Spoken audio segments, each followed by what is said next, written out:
All right, guys, today we're working on 2012 Fiat 500. This is the 1.4 liter multi-air engine. And so what we're going to do is we're going to change out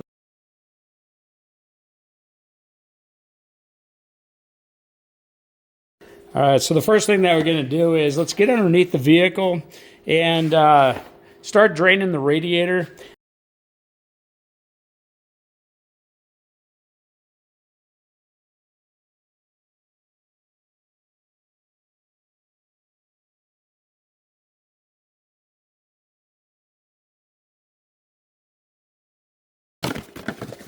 This is what it's going to look like.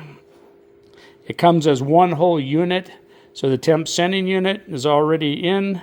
Your gasket's already installed. And here's your thermostat.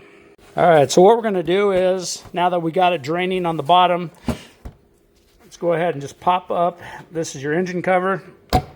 And you just take it and pull straight up on it. That's where that's the hold down points right there, rubber grommets. And they go right there, there, and there. All right, so the next thing we're going to do is go ahead and take out your batteries. So disconnect your battery cables and take those out. And then you also have a hold down point right here. So go ahead and take that out also. Remove your battery. All right, so the next thing that you want to do is you want to remove this bolt, and this nut right there. And then you'll be able to lift this up. You don't need to disconnect your ECM if you do not want to. I'm just going to take it and fold it over. Then you have full access down below into where the transmission and the back side of your motor is. All right, so I just took and folded the battery box out of the way. Now we have full access right down here. And so if you follow your radiator hose, right straight back, here is the thermostat housing right here. All right, so let's go ahead and disconnect this radiator hose here. So it's 8 millimeter, and then just pop off the hose clamp to it. And then we'll go ahead and pull this off. You will get some antifreeze leaking out still, so just be aware of that. So if you're going to replace this hose here, this is the number that you're going to need. It's a 71519, and this is the Dayco product found at AutoZone. It is like $13, $12.99. So while you're here, change it out. It's easy enough to do. So what I'm figuring out right now is this hasn't been changed out in a long time, so it's stuck on there.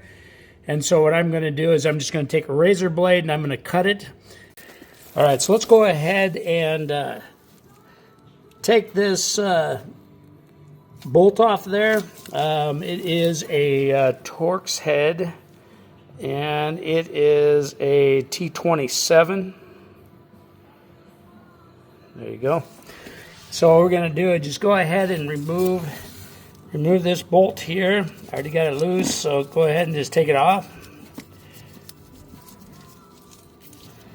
And then what we're going to do is just pull back on this line here. All right, so now what we're going to do is we're going to take off this line right back here, just straight slot. Go ahead and remove that, or 8 millimeter. Take off that clamp. All right, so I'm going to take off the upper and the lower bolt holding the thermostat housing on. It's a little bit easier to get these connections off because you have this one and then you have this one. And since you're pulling it out anyways, you can just take it and we'll flip it over and it'll be easier to do. Let me show you the bolts. So there's your bolt on the bottom, and the one actually goes this way. That's the one on the top, one on the bottom. So go ahead and take that off. All right, these are the two bolts you're taking out. It's a 10 millimeter. So this is now a little bit easier to get to. And so we need to take this one off and this one right here. All right, so the temperature sending unit right here. So what you're going to do is this little tab in the back right here, you're going to pull upward on it and then pull out. So let's see if I can do it with one hand here. So you're going to pull up on it, and then there you go. then you're going to pull out. And that's what it's going to look like. All right, so the clip will pop right directly out. Okay. If you need to, if this thing is as stuck as this one is, it's probably never been off. It's probably the original one from 2012. Okay, so what you're going to do is you're going to pry up on each side. Okay, but what you need to do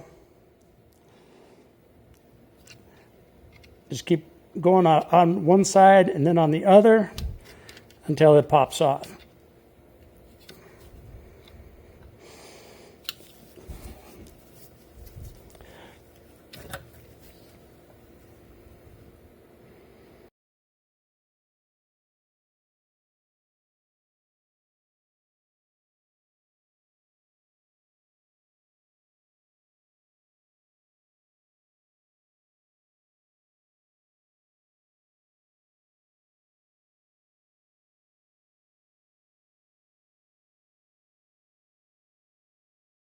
All right, so right down here, before you go connecting this connector, you want to replace that O-ring. So go ahead and take that off, throw a new one on, clean that up before you hook that back up.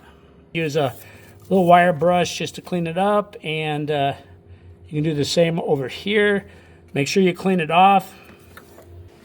All right, so after you clean this up, right here, go ahead and put on a new O-ring. The one I took off just blew apart, so I mean this thing is 2012, I'm sure. Grab a new O-ring. That's all you're going to do. Pop it on there, and then you're going to slide it into place. Now, before doing that, it's actually easier to hook these back up here. So go ahead, slide it on, pop the retaining clip back in place. It should just look like that right there. So on the back side, your gasket is already there and in place. So now all we need to do is go ahead, we'll set that in place. All right, so what you want to do is you want to run both of the bolts, that one right there and then the one down here. Don't tighten them up before. You want to start both of them and then bring them up snug. The torque specification on those bolts is 7.4 foot-pounds. Yeah, so one of the biggest things, don't over tighten these. You're going into aluminum, so you can strip those out. All right, so let's go ahead and install this line right here. Go ahead and slide it in place. If it's giving you a little bit of resistance, you can just kind of tap it in from the back side and then put your bolt back in. Don't get it in too tight, just good and snug. And then let's go ahead and finish hooking up these other hoses here. So this one, and then don't forget your electrical connector. All right, so now go ahead and get your radiator hose in place, get your hose clamp hooked down, and on this side also.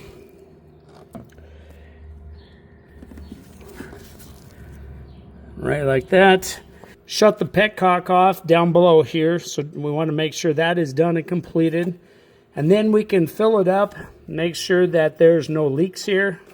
So now that we closed off the petcock on the bottom, and let's go ahead and I'm going to lower this back down.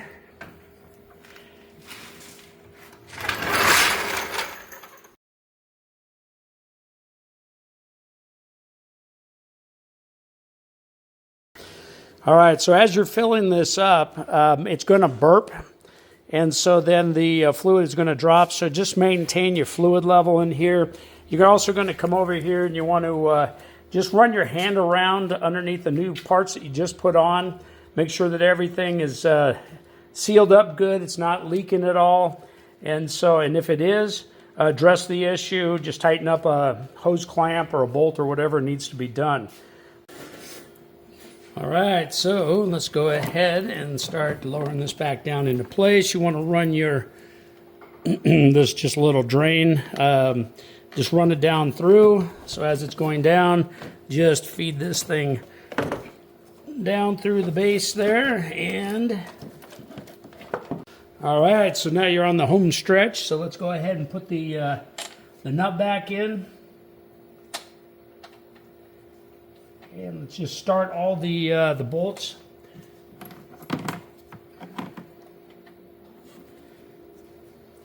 Don't cinch them down until they're all lined up. And make sure that all your battery cables are ran back through. That way they're not underneath the battery box.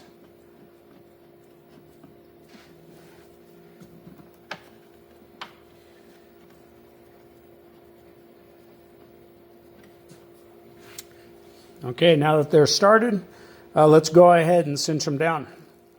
All right, so let's go ahead and drop your battery in now. And we can go ahead and reconnect your battery cables. All right, now that the battery is installed, let's move on. Let's put your engine cover back on.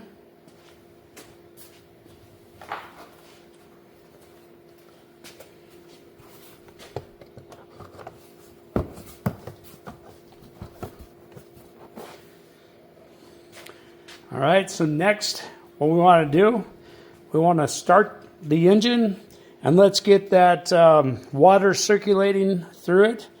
All right, so how to check this? Check it when it's cold. Never check it hot, because this is under pressure. You do not want to take this cap off while it's hot. But this is the cold fill range. You can see it right here. Okay. And where the bottom of the sticker is, that is where the upper arrow is.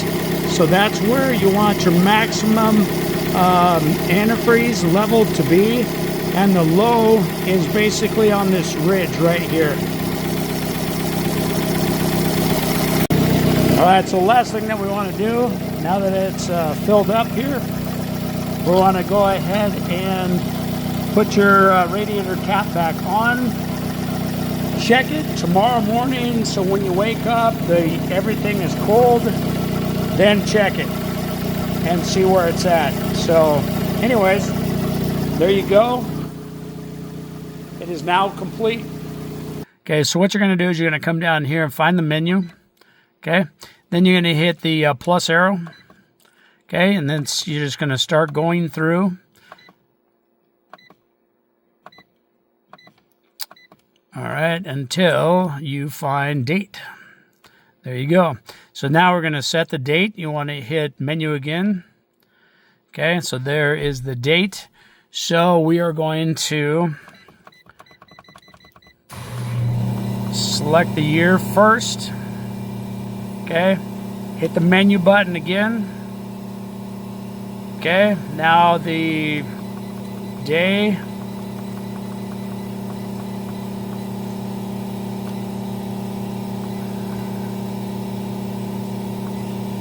Okay, hit the menu again, and that's January, so we're good with that. So let's go ahead and select it again. Now you're going to go through, hit the plus again. We're going to set the time. Okay, so you're setting the time. Okay, so now we'll go down here to menu. You're going to hit the menu. Okay, now if you hit the plus, it shows the mode or the time. So the mode is your 12-hour, 24-hour time frame. That's your mode.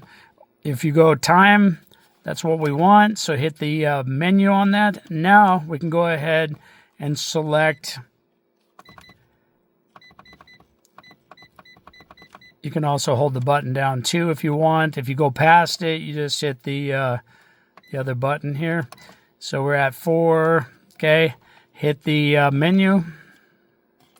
Okay, and I don't know what time it is. I think it's that right there. So anyways, and then when you're good there, okay, now your time is set, your date is set, and then all you want to do is go back through until you hit exit menu and then hit menu. And now you're done.